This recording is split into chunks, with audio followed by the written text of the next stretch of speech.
why it is that we struggle. Now, there's lots of things, and I can't even touch all of them today. I'm going to go to some root causes today, and it plays itself out differently in everyone's life. There's a lot of hang-ups that people have when it comes to generosity.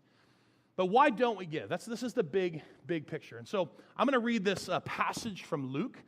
This is another passage, another time where Jesus is kind of giving some instruction to his disciples of just about the system, the orderly system that God really does kind of represent. That God is not a God of chaos or randomness. It's very orderly. It's very systematic. And so he's kind of explaining it, and he's giving them some universal principles to follow.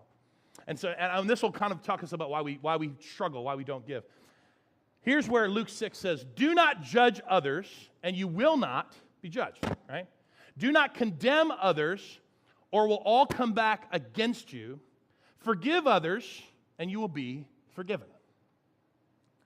Give, and you will receive. Your gift will return to you in full, pressed down, shaken together to make room for more, running over and poured into your lap."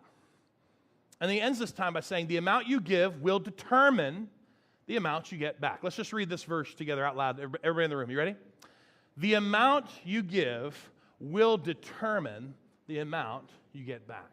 Let's just read it one more time, all out loud. Ready?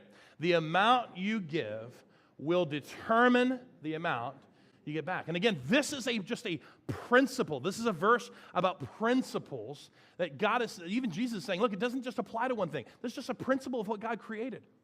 That you need to understand that there's if you invest wisely, you will receive wisely. If you invest poorly, you'll receive. If just walk with me. If you forgive others, you will be what? Forgiven, right? However, if you judge others, you will be what? Judged. Now, let me tell you why. Again, this is kind of walking today. One of the reasons we can see with clarity things that they may seem far off is the idea of just investing. For you and for me, it's such a necessary thing, but it really is a lens of faith. That's kind of how we're going to determine it. It's a lens of faith versus what I would call kind of a lens of fear, where for a microscopic view, we really can't see how our actions, right, how our actions affect us because we're so focused in and so fearful of all that we see in front of us. It's kind of overwhelming, and we're obsessed over it. It's overwhelmed. It's all blown out of proportion. It's the urgency. It's the now.